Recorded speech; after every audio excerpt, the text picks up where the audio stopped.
இன்னைக்கு இங்க என்னென்ன நடக்க போதோ. மா, எல்லாம் கரெக்டா பேசிட்டீங்கல்ல, இந்த வாட்டியாச்சும் எனக்கு பொண்ணு செட் ஆயிடுமா? டேய், இந்த வாட்டி எந்த பிரச்சனையுமே வராதுடா. பொண்ணு வீட்டுல எல்லாமே பேசிட்டேன். எல்லாருக்கும் உன்னை ரொம்ப பிடிச்சிருக்குன்னா பாரு. என்னமோ சொல்றீங்க, ஆனா எனக்கு நம்பிக்கை இல்ல. எனக்கு பயங்கரமா வயித்த கலக்குது. என்னது வயித்த கலக்கதான்? இவன் ஒருத்தன் வீட்லயே போயிட்டு வந்திருக்க வேண்டியதுதானே. இங்க மாப்பிள்ளை யாருமா? மா, என்னடி நானே டென்ஷனா இருக்கேன்டி. என்னமா டென்ஷன் உனக்கு? உங்க அப்பாவை ஒரு 4 பேர் சாப்பிடுற மாதிரி சமோசா வாங்கிட்டு வர சொன்னேன். அவரு 4 வாங்கிட்டு வந்திருக்காரு. அப்புறம் நான் எப்படி சாப்பிடுறது, நீ எப்படி சாப்பிடுறது? யார தேடுது இந்த பொண்ணு?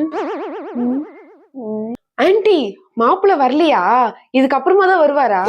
அப்புறம் உங்களை எங்கேயோ பார்த்த மாதிரியே இருக்கே. நான் போட்டோல மாப்பிள்ளைய பார்த்தேன். நீங்க அப்படியே சின்ன வயசுல இருக்க மாதிரியே இருந்தாரு. மாப்பிள்ளையோட சித்தப்பா தானே?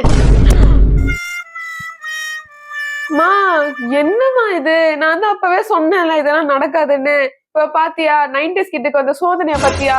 என்னது 90s கிட்டா? அப்ப நீங்க தான் மாப்பிள்ளையா? 90s கிட் எல்லாம் சொல்லாதீங்க. 90sலாம் அங்கிளா மாதிரி ரொம்ப வருஷம் ஆகுது. இது அங்கிளா?